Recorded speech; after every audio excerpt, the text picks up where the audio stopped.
Okay, guys, we will start. We will start with this topic, Council of Ministers. Okay, guys, I'm not able to write today, so what I'll do is I'll dictate most of the important areas. So please take down the important areas. Okay, so give a heading, Council of Ministers. Okay, now what are the most important or cardinal principles of parliamentary form of government? I will anyway discuss about parliamentary form of government, presidential form of government, etc. That is coming in the next session. But what are the most important principle of parliamentary form of government? Here, I'm going to discuss about Council of Ministers, the collective responsibility, etc. So I'm connecting it to the parliamentary form of government, which is very important, right? What is the first one? Who's the head of the state? President is the head of the state. Okay. And who's the head of the government? PM is the head of the government. So this is one of the most important pillar or the principle of parliamentary form of government. Just note down, president is the head of the state, okay, and not the head of the government. The prime minister is the head of the government. Okay. Who's exercising the real executive power? All the executive actions and everything is taken in the name of president, as we have discussed.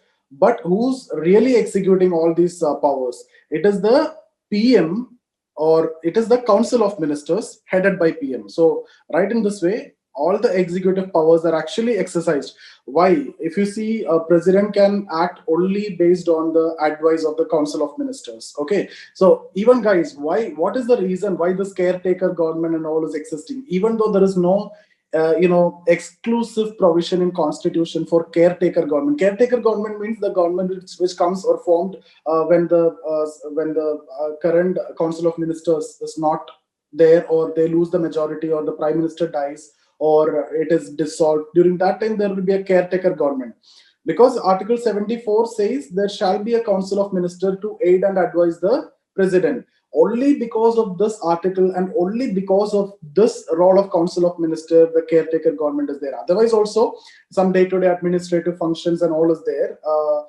but the point is the real executive action is actually taken or done by the council of ministers, which is headed by the prime minister. So just write these 2 points. The president is the head of the state and not the head of the government. Then the real executive powers are exercised by council of ministers headed by PM, who is the head of the government. I don't have this PDF of Lakshmikant today because I thought of taking it this way. When I take the Lakshmikant, then repeating the same thing, there is of no use. So here onwards, in this session onwards, so far we are more concerned about the facts. From this session onwards will be more related to the explanation part. So I will not be going with Lakshmikant. I will not be going in that order also. But you can, or you need to be supplemented with the Lakshmikant, or even in Council of Ministers also, the facts which I may miss out, you can add from the Lakshmikant. Okay. Now, from where those members of Council of Ministers have taken will be taken from the legislature or parliament. So write the third point. The members of Council of Ministers are drawn from the legislature or the parliament. What about collective responsibility? The Council of Ministers is collectively responsible to the legislature. Okay. Now I will talk about the individual responsibility and collective responsibility, everything in detail. But here I'm just starting the session of Council of Ministers, and here I'm basically talking about the important principles related to the parliamentary setup or parliamentary form of government. So what I'm saying is, president is actually the nominal head. PM is the real head, or the real executive action is the head of the government is actually the PM. Real executive action is taken by the Council of Ministers headed by Prime Minister. Okay, the Council of Ministers are chosen from the legislature. Okay, and then the collective responsibility, they have the collective responsibility to the lower house of the parliament or the legislature. Okay, now who will come under Council of Ministers? There will be a small difference from what is there in Lakshmikant. In Lakshmikant, what they're saying, and there is a small difference. So let me explain this part. So before that, you can message who all will come in Council of Ministers. It's like this. There will be cabinet minister, the core, like PM and few important ministers, right? The core. Then you can talk about the periphery. So if this is a cabinet minister, and then this is the ministers of state. Okay, so ministers of state, they may not, yeah, state ministers of state, that means at the secondary level, not that important as cabinet minister. When it comes to cabinet minister, they hold their portfolio, independent portfolio also. But when it comes to ministers of state, it is not that senior ministers. But sometimes upon the discretion of the PM, if somebody is qualified, if somebody is having some good knowledge in some area, PM can give the independent charge of any portfolio also. In that context, he will be known as Minister of State of Independent Charge. Okay, then again, who will come here? Deputy ministers. Okay, anyone else will come in the Council of Ministers apart from cabinet ministers, ministers of state, and deputy minister? Anyone else will come here? No. Okay, so if you see, sometimes the parliament secretaries and all, they are not part of Council of Ministers. Okay, so in some books you may see that parliament secretaries, that I'll discuss parliament secretaries, their role, and who will be appointing them, who will be taking their oath.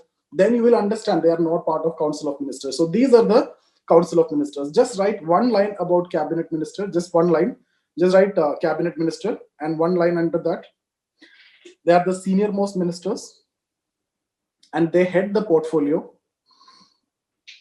If they are given a portfolio, they will be heading the portfolio, and they have the right to attend the cabinet meetings.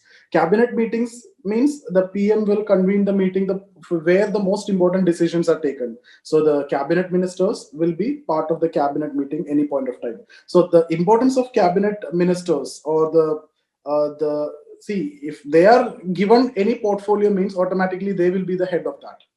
Okay, so that is what about cabinet ministers. We'll discuss more in detail why these cabinet ministers, why the cabinet meetings, because it is impossible to take decision by calling all the Council of Ministers and all. It is huge in number, so you cannot call all these members for taking discussions and taking decisions.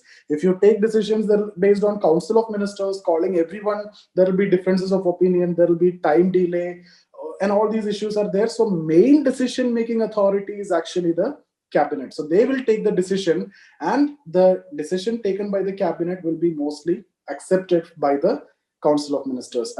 We will discuss about the collective responsibility part. Okay, so this is about the cabinet ministers. Right, the second one, Minister of State. Minister of State. Under that one line, they are the second ranking minister. They are the second ranking minister. They are not normally given independent charge, but here will be given. Here, not normally given independent charge. But can they get the independent charge? Yes. If PM feel that somebody is like a good economist is there, or somebody is good at environment, or somebody is good at science and technology, so PM upon his discretion can give him independent charge. Just write one line. However, PM in his discretion can appoint ministers of state as the head of the ministry.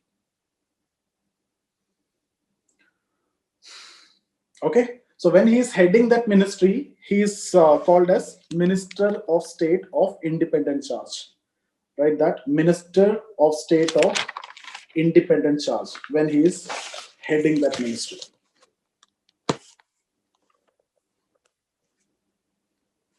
Okay, now what about this group? Deputy ministers. They are the junior most ministers. Just write one line over there. They are the junior most ministers.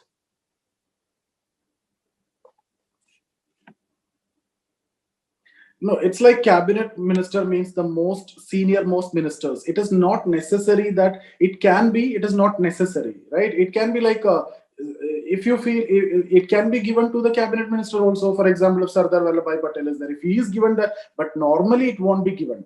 There is no question. There is no problem in giving also. But these are like will be given for maybe Minister of States, like that. Okay, so just write deputy ministers are the junior most ministers. Okay, so obviously I've told you in case of ministers of state also the independent charge is not given except in some circumstances. Here there is no chance the independent charges will be given. Okay, so there is no possibility that independent charges will be given. What is their role? Their role is only to assist the cabinet ministers as well as the ministers of state. So just write one line, no independent charges are given. Their role is to assist the deputy ministers. No, their role is to assist the ministers of state as well as the cabinet minister.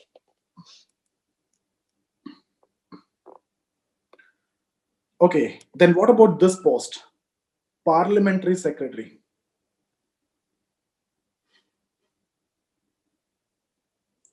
What happened, Praveen?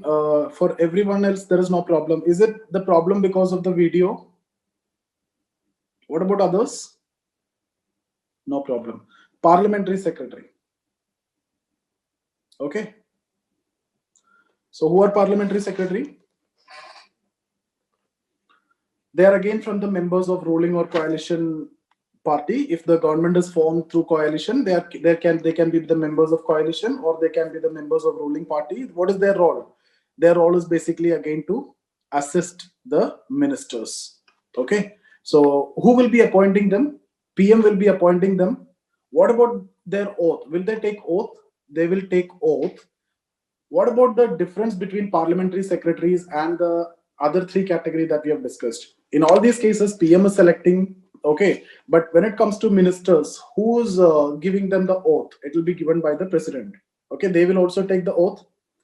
Here, parliamentary secretaries also take the oath, but here the PM will address the oath of the parliament secretary. Okay.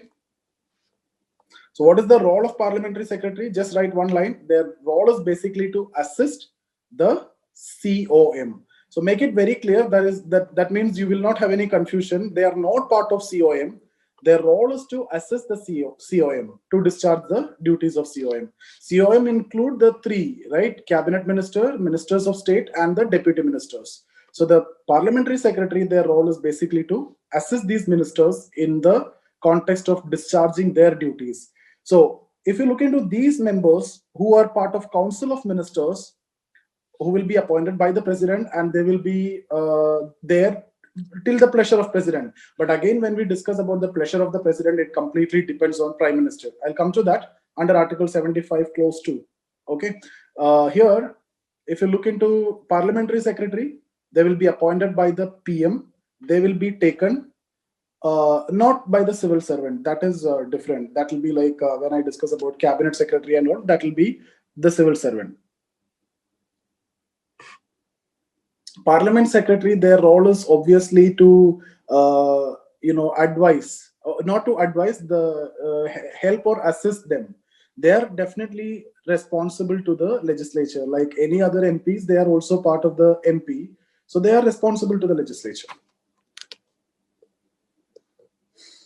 Okay, so just one point that I want to tell you is they are not, some of you, if any confusion is there by reading some books, they are not part of Council of Ministers. They are independent, and their role is basically to assist or help the Council of Ministers. This is the only intention. And who's administering their oath? It is the PM who's administering their oath, and PM is appointing them. Do they take oath? Yes, they take oath. Okay, and are they responsible to legislature? Yes. Okay, now I don't think that you need to write about cabinet. Cabinet I've already discussed with you. Cabinet minister, I've told you. Cabinet means it can be elected as well as nominated, right? But generally, when I told you ruling party and coalition party, it will be generally elected.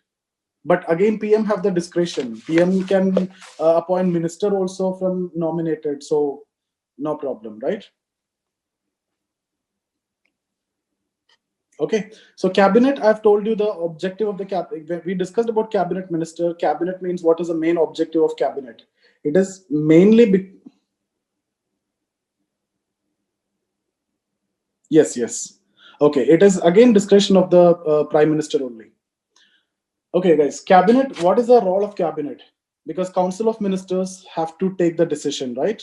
And the president should be advised by the Council of Ministers with respect to any important decisions, any important legislations, any important administrative actions or executive actions, everything. It has to be the Council of Ministers who have to aid and advise the president under Article 74. But is it possible that every time the Council of Ministers, which include the cabinet minister, the ministers of state, as well as the deputy ministers, is present and taking decision? Is that possible? It is slightly difficult. Rather, it is very difficult, right? That is the reason why this is the main decision-making body when it comes to the union government, okay, or the government at the union level. So cabinet will take the decision, and for faster implementation and for faster decision making, this body is there. What is the relevance of cabinet? It is basically to take the decision faster so that the things will be implemented faster. And once the decision is taken by the cabinet, it is presumed, or it is actually assumed, that it is the decision which is taken by the Council of Ministers, or is it actually accepted by the Council of Ministers, because that is what collective responsibility means. Otherwise, if they are not, there may be differences within the ministers, within the, see, if cabinet is taking a decision with respect to a particular ministry, even the head of that ministry is not interested in that decision, but still he have to follow. That is what the collective responsibility. Okay, so collective responsibility means all the differences that you have to be synced together, and you will have to follow the decision taken by the cabinet. Otherwise, what will happen if it is defeated in the Lok Sabha? It will lead to the government itself will be gone, right? The entire Council of Ministers have to resign if it is defeated in the Lok Sabha. So that is what I mean by collective responsibility. If something good is happening, you will all get the benefit. If something bad is happening, even within a specific ministry, still you all will have to take the responsibility. Okay, for example, like today, India won the historic test match, right? So who will get the credit? Entire team, everybody is getting the credit, even if it is done by Rishabh Pant or it is done by Pujara, it doesn't matter. The entire team will get the credit. If India lose the match, entire team will be blamed. Okay, but we don't want to talk about the captain will come forward and take responsibility and all that. You can compare it with prime minister. Prime minister may come forward and take the responsibility and he may resign, but that is different case. When we discuss about collective responsibility, collectively you are taking the responsibility for anything. So the cabinet has taken the decision, you all are agreeing to that. If it is getting defeated in Lok Sabha, then that lead to the Council of Ministers have to resign. So that's about collective responsibility. Just write one. Okay, what about this term cabinet? Is it constitutionally recognized, this term cabinet? Was it there, or was it there originally in the constitution when the constitution was there? No, it was originally not part of constitution. And we have already done this discussion before, where we have discussed under which amendment we have discussed about cabinet, which amendment added, right? 44th constitutional amendment added the term cabinet with respect to which article?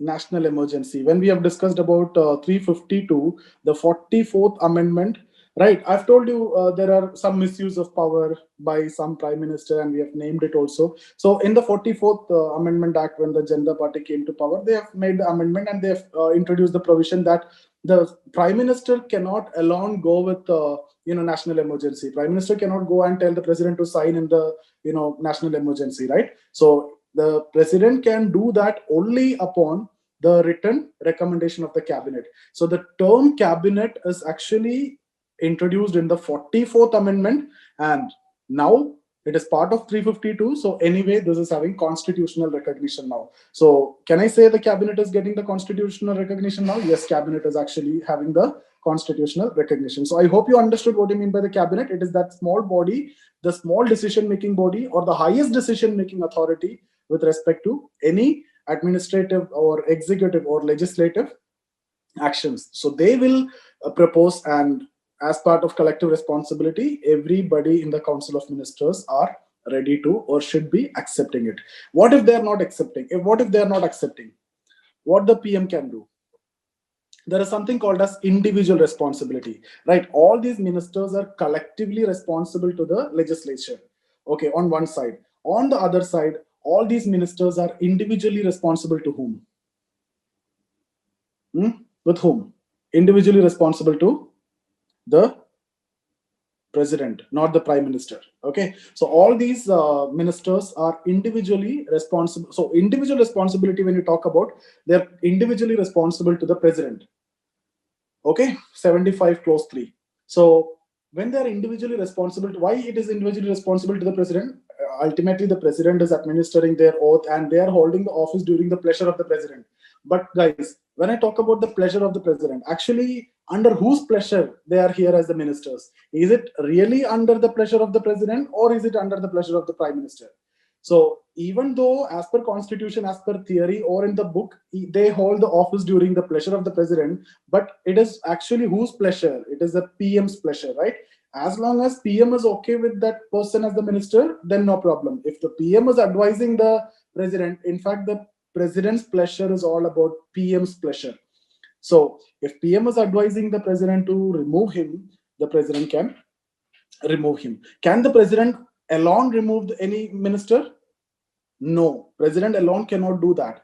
President can do that only upon the recommendation of the PM. Okay, so now imagine a situation. The cabinet have taken a decision and some minister is not ready to accept it. In fact, it has happened many times also. Some members are not ready to accept it. Okay, then what will happen? If you are not ready to accept it, ultimately this, if many people are there, if it is defeated in the Lok Sabha, that lead to, the Council of Ministers have to resign. But if somebody is in disagreement, what the PM can do now? What the PM can do is he can recommend the president to remove him. Simple. So president can remove him upon the recommendation of PM. So can I say the individual responsibility to the president is actually enforcing their collective responsibility? Because since they are individually responsible to the president, otherwise if they can be removed by the president. Since that option is there, the collective responsibility is managed and maintained, right? Otherwise, there will be a problem with respect to the collective responsibility. They may not follow that. Okay, since this individual responsibility is there, and that can be exercised by the president only upon the advice of prime minister, the prime minister can recommend the president to remove that person. So he cannot be a minister if he is having any difference which is taken with respect to any decision taken by the cabinet, right? So the individual responsibility is ultimately reinforcing the collective responsibility. Okay, so guys, just write these points very like in bullet points. Write about that 44th amendment introduced the term cabinet as part of this article 352, and it is having the constitutional recognition now.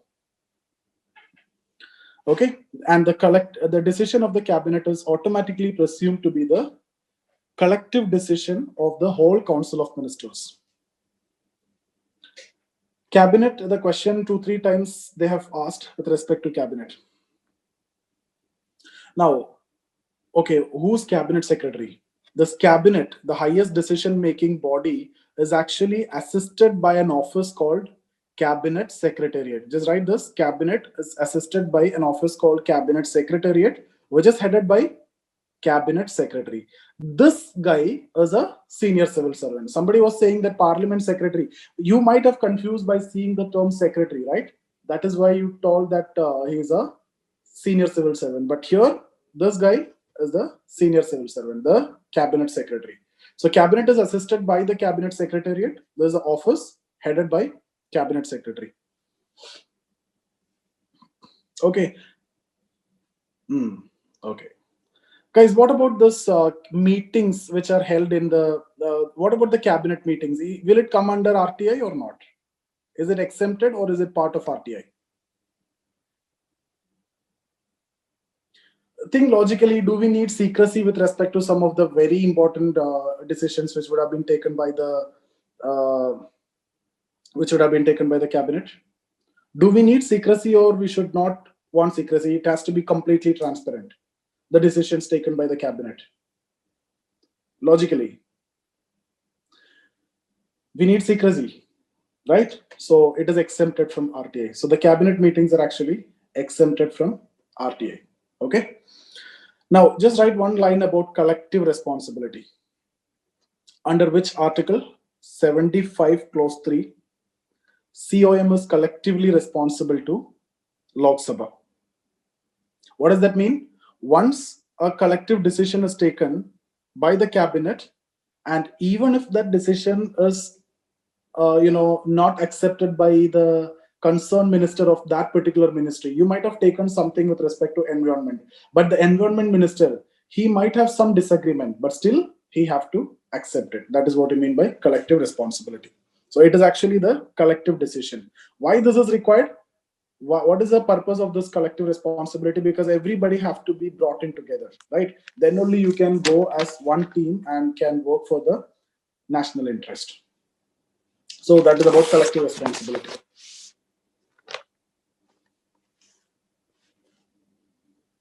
Okay, so the delay in decision making can be avoided.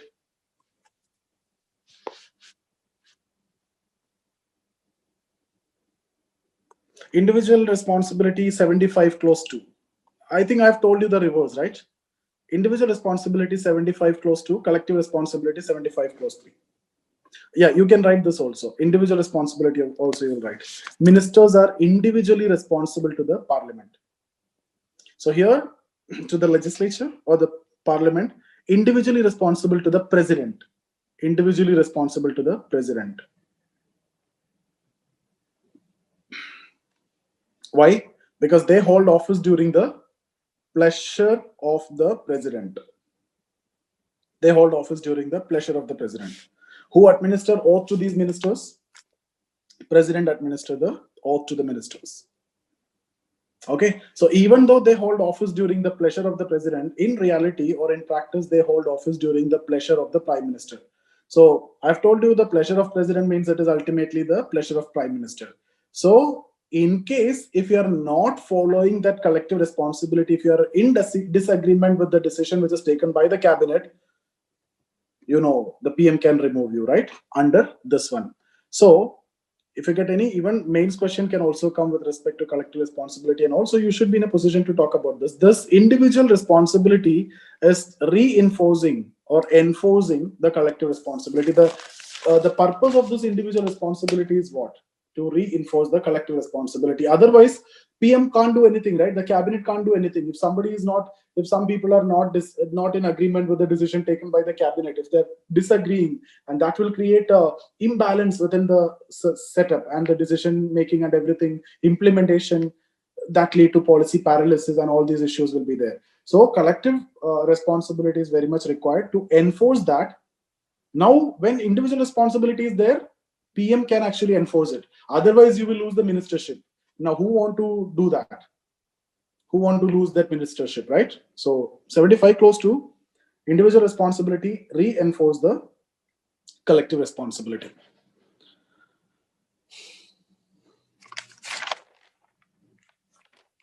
Okay, guys, again, now we will discuss about parliamentary form of government.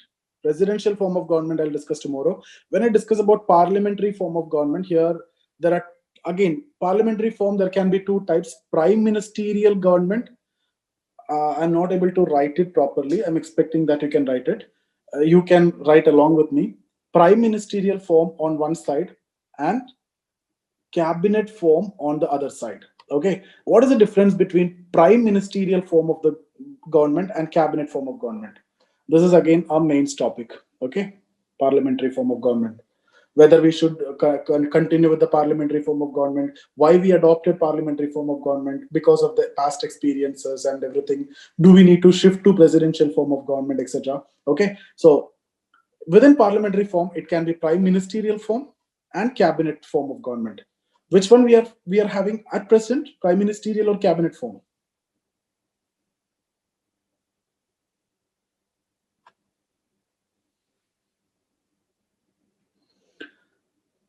Okay, so right now, if you look into, even though there is a cabinet and everything, whose decision is ultimate? Is it Prime Minister Narendra Modi's decision is ultimate, right?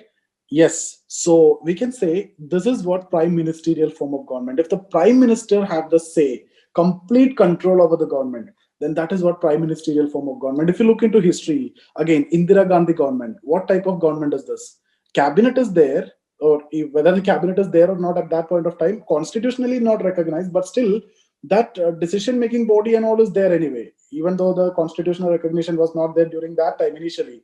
Okay, during the time of this emergency and all, major decisions are taken by the prime minister. So you can say that is prime ministerial form of government. Okay, again, if you look into Narendra Modi, right? This is again prime ministerial form of government. What about Adal Bihari Vajpayee? That is also kind of prime ministerial government. Okay, even though, guys, here the difference is this was a coalition government. Is it possible to have a prime ministerial form of government in a coalition setup? It is difficult, but based on that person's charisma, you can have. Now, I'm not saying that Article 75 Clause 2 make it a prime ministerial form of government. I'm saying we have parliamentary form of government. Article 75 Clause 2, this collective responsibility and everything is part of parliamentary form of government. We are talking about parliamentary form. But within parliamentary form, I'm discussing two types. There can be prime ministerial form, there can be cabinet form. If the decisions are taken by the cabinet, guys, when you talk about UPA 2, what type of government is this? Clear case of cabinet form of government, right? Why? Because can Mr. Manmohan Singh take any decision? Forget about UPA 2, UPA 1 also. Okay, he cannot take decisions alone, right? The entire cabinet have to take the decision. This members of the cabinet, the ministers will take the decision, and he can only sign upon that. He is not taking any major decision here. Who took this demonetization decision? Nobody know. Maybe the finance minister know. Hardly 2-3 people know about that. When he is announcing, nobody know. Even their party members, even their senior ministers also suffered because of that, right? So that is what I mean by prime minister. See, in simple terms, prime ministerial form of government means prime minister enjoys that authority, that power. Can I say Jawaharlal Nehru's setup was prime ministerial form of government? We cannot conclusively say this. Why? Because during Jawaharlal Nehru time, like Indira Gandhi is a good example. Narendra Modi is also a very good example. But Jawaharlal Nehru, we cannot say, because during Jawaharlal Nehru's time, there were many other members who are equally respectable in his ministry, in his council of minister. Like if you talk about Sardar Vallabhbhai Patel and all, he also equally hold that respect from the public, like Jawaharlal Nehru have, Pandit Nehru have, right? So, but later, after the Sardar Patel and all, you can say Jawaharlal Nehru is also kind of prime ministerial form of government, where the prime minister enjoys the maximum authority, maximum power. The final say is with the prime minister. But this, if you see, the prime minister have very less role. The cabinet will take the decision. Now, tell me, which one is better? Which one is more beneficial or good one? This or this cabinet form of the or the parliamentary form?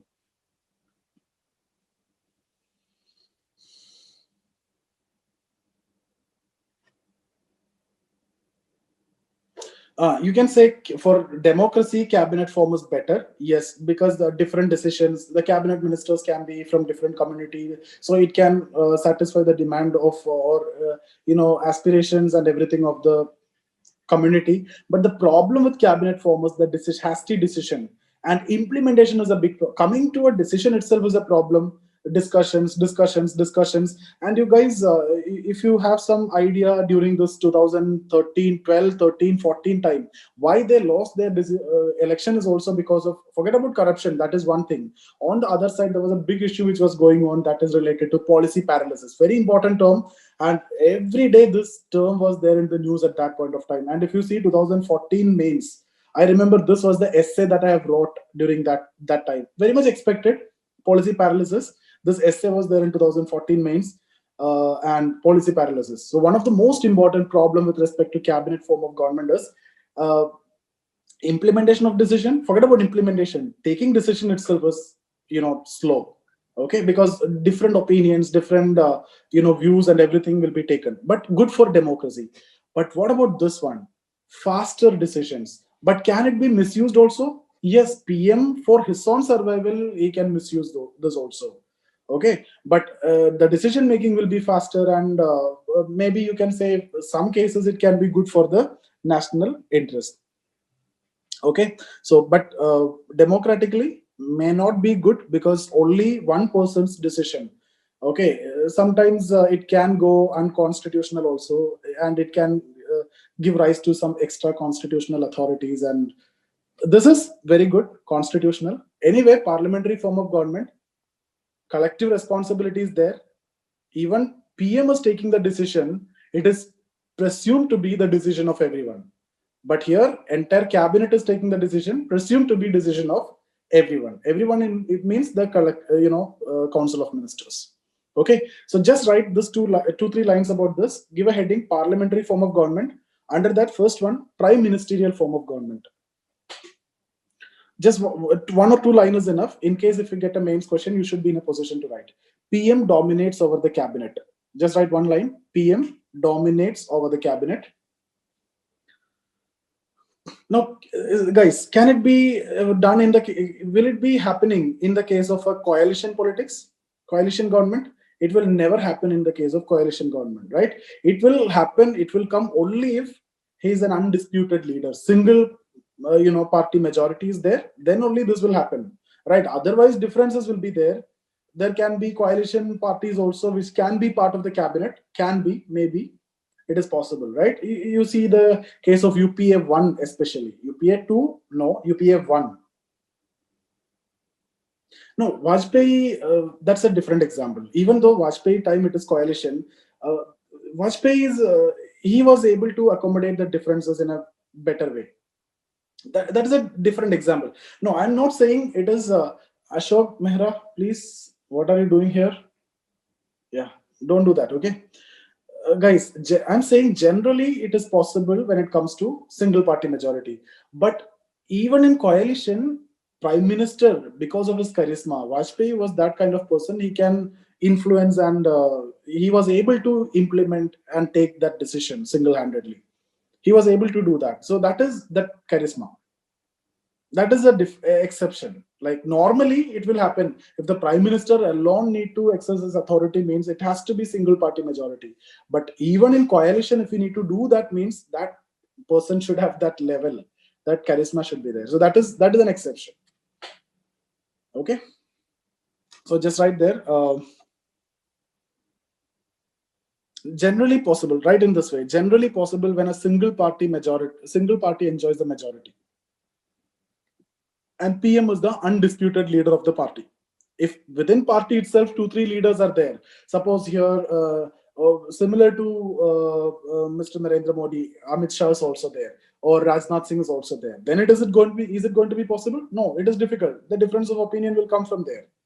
Okay, so PM should be the undisputed leader of the party, and some single party majority should also be there. Okay, that is one thing. Now you can write one or two advantages. Advantages is like fast decision making and implementation. Okay, especially good in terms of crisis. But the decision taking may be hasty and not technically sound. Okay, like PM takes some decision and it may be to suit his own interest as well. You can also write one line, sometimes to secure the political future of the PM. Sometimes to secure the political future of the PM rather than the larger interest of the country or the larger interest of the society.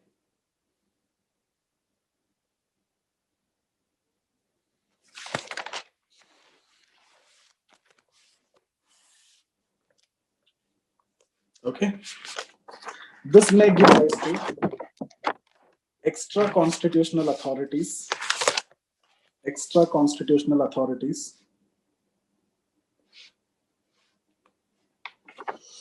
Majoritarian can be imposed. Yes, anything can be done, right? If Prime Minister decides to do something, he can do that.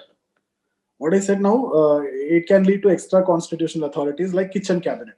Guys, what do you mean by kitchen cabinet? Somebody was discussing in the chat. Kitchen cabinet means, what is cabinet?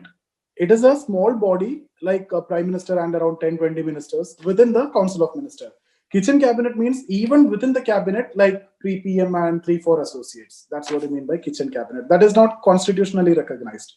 Original constitution did not even recognize cabinet also. Later it was added in the 44th amendment. Kitchen, like that, you can.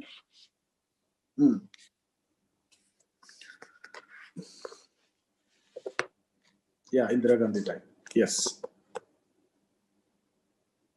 Guys, just write one line about cabinet form of government also. Guys, these days they are not only asking this in mains, these are asked in prelims also. Okay. So cabinet form of government, here PM dominate over cabinet, here cabinet dominate over PM. you don't want to write these examples. For your understanding, you can talk about UPA1, UPA2, Manmohan Singh, like that. Even his charisma, his knowledge and everything that he have shown during 1991. This was a guy who saved us from the bigger crisis, deep crisis. We would have gone to a different level, and this guy have saved us, right? But that, knowledge or charisma could not be used by him as a PM. He did not use it. In fact, he was not allowed to do that. Okay, or whatever it is, because that is the cabinet form of government. The high command, the leaders, the other leaders will take the decision. Right. So you have written that cabinet dominates. Now write the problems. What you can write: slow decision making. Similarly, implementation, policy paralysis. Use this word, policy paralysis.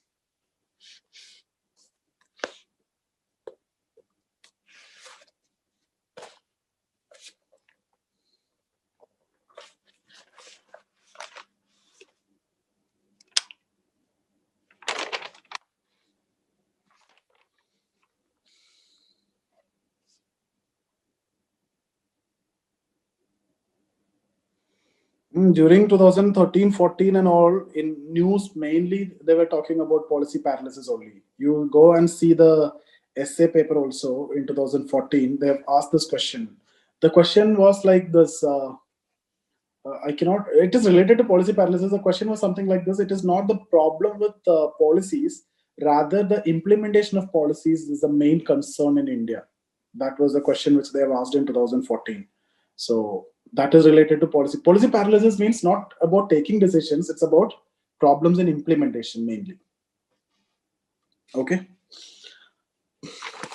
Okay, guys, just write one more topic: position and power of PM. Position and power of Prime Minister. There are two schools of thought. Like one school is discussing it as Prime Minister is like just like any other minister. Okay. Like first among the equal. Like if you see the Indian cricket team, Virat Kohli is the captain. He is just like any other player, but first among the equal, right? So that is the power and position of Prime Minister. Primus inter pares. Yes. On the other side, you consider it as keystone. That means he is very important functionary of the Council of Minister, and the entire Council of Minister is revolving around the Prime Minister. So keystone species and all, you have studied it in ecology, right? Keystone here, Primus inter pares, inter pares or inter pares. On the other side, keystone of the cabinet. So here, just write one line: PM is only first among the equal. That means he is not special. He is just like any other members in the Council of Ministers. On the other side, he is a very important functionary, and the whole Council of Ministers, depending on him, or run or revolve around him. Right? Like that, you can write your own words. That will be better. So these are the okay. What are the importance of PM? Just write 2-3 points with respect to importance of PM. Can the Council of Ministers exist without the PM? No. Council of Ministers cannot exist without the PM. If PM resigns, Council of Ministers gone. If PM dies, Council of Ministers is gone. Right? So just write PM is the head of the COM. Write in 1 or 2 words. That's enough. Okay. PM, head of the COM. Without him, COM cannot survive. Means if the PM resigns or dies, then the COM is gone. It means the end of COM. Okay. Now, who select these ministers? It is whose prerogative? Is it like he have to choose these people that they got the maximum number of votes or they have these expertise and all? No, it's all about the PM's choice. Okay. So, right, next point, PM choose the members of COM. So, or write in this way, it is PM's prerogative to select his ministerial team. Okay. Now, who convenes the cabinet meeting? It is a PM who decides upon the cabinet meeting, convenes the cabinet meeting, decides what issues to be discussed, what kind of legislations to be proposed, and everything. will be by the PM. Okay, that means he is the chief spokesperson of the Council of Ministers.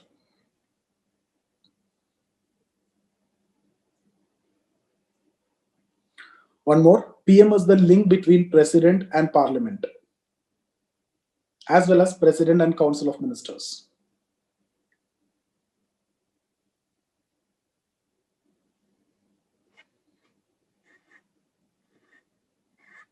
Okay, next point. It is the prerogative of the PM to announce the important policy decisions. Guys, he will decide when to announce to the public as well as in the parliament about any important policy decision, like demonetization. When he announced it at 8 p.m., who decided it? It is a PM who decided that we are going to announce it at 8 p.m. Why? All the important financial transactions are over by that time. So it is the best time to tell the people that we are going with demonetization. So that's what I told you. It is a sole choice or prerogative of the PM to announce any policy decision. When to announce to the public or to the parliament is complete prerogative of the PM. He will take decision upon that. Okay, now one more. Who will enforce the collective responsibility under Article 75 Clause 3? It is a PM. How? Under 75 Clause 2. So 75 Clause 2 is a tool in the hands of the PM to enforce 75 Clause 3. Remember, in that way, there is no need to have any confusion. 75 Clause 2 is the individual responsibility. 75 Clause 3 is the collective responsibility. So based on this individual responsibility, which is considered as a tool in the hand of the PM to enforce this. So it is a PM who enforces the collective responsibility, which is 75 Clause 3, through individual responsibility, which is 75 Clause 2. Okay, and he is the most important person in the parliamentary form of government. What are the factors which decides the power of the PM? Do you think all the PMs have the same power, like the power that Mr. Narendra Modi have and Manmohan Singh had? Are they same? No, right? So which factors, or Atal Bihari Vajpayee or Indira Gandhi, the powers are different? Which factors? So just write the factors. Few points you can write there also. All these are from mains perspective only.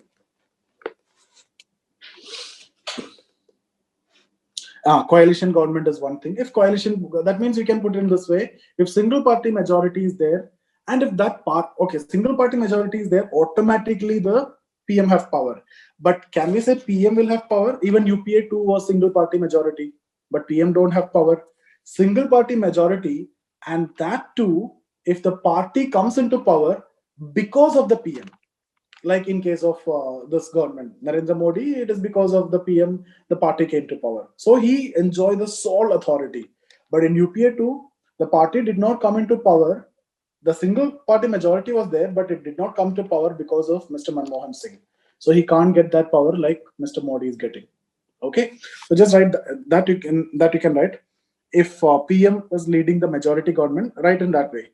On one side, just write like that, single party majority, and he is the undisputed leader of that party, and he is the reason for the success of that party. This things has to be there.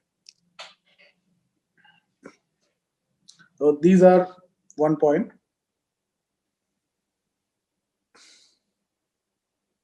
Okay, guys, then which other factors will affect? What about what I've told you in the context of Jawaharlal Nehru, Pandit Nehru? What was the problem? He was having that charisma, okay, political support, popular support, everything is there. But his power was not like the power that Indira Gandhi had or Mr. Narendra Modi had. Why? I've told you, the presence of other charismatic leaders, equally competent ministers, right? Not competent, even acceptance also, like Sardar Vallabhbhai Patel. So just write the presence of other members. Gaurav, you are applying your sociology knowledge here, bargaining and compromises. Politics is all about bargaining and compromises, yes. So the other members in the COM who enjoy the equal influence or respect as that of PM. If they are present, then automatically the respect and power of PM will come down. Okay, then one more point. guys, if PM is taking exceptional decisions, okay, suppose like demonetization, very rare decisions, right? That kind of decision, then what about the outcome? If the outcome is successful, then he is going to win the next election for sure and is going to be very much powerful.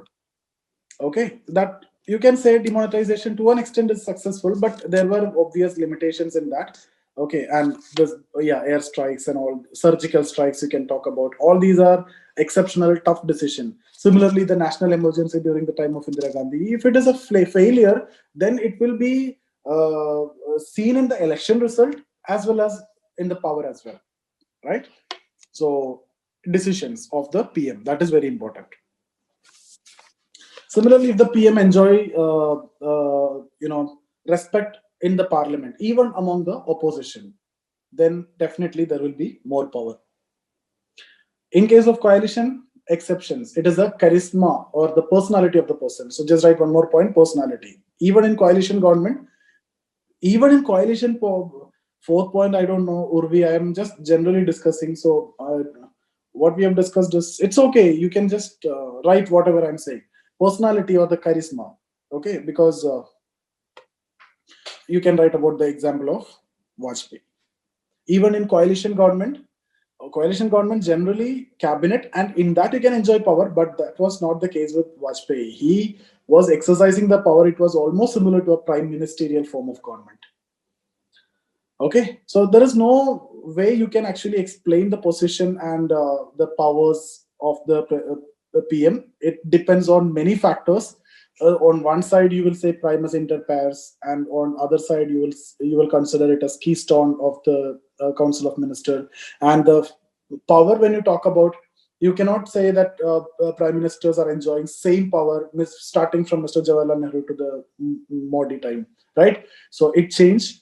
It depends on so many factors. What I've discussed, you need to consolidate in your answer in the best possible way. So all these things, on one side position, again there is no clarity. Some sections are saying this, some other sections are saying this, that you need to write in your answer.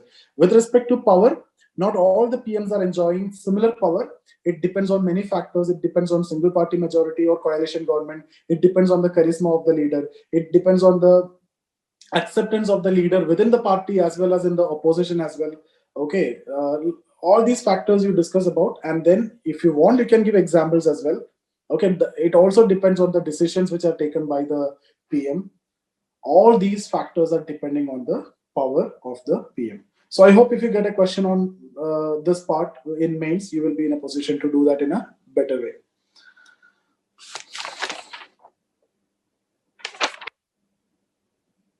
Okay, yeah.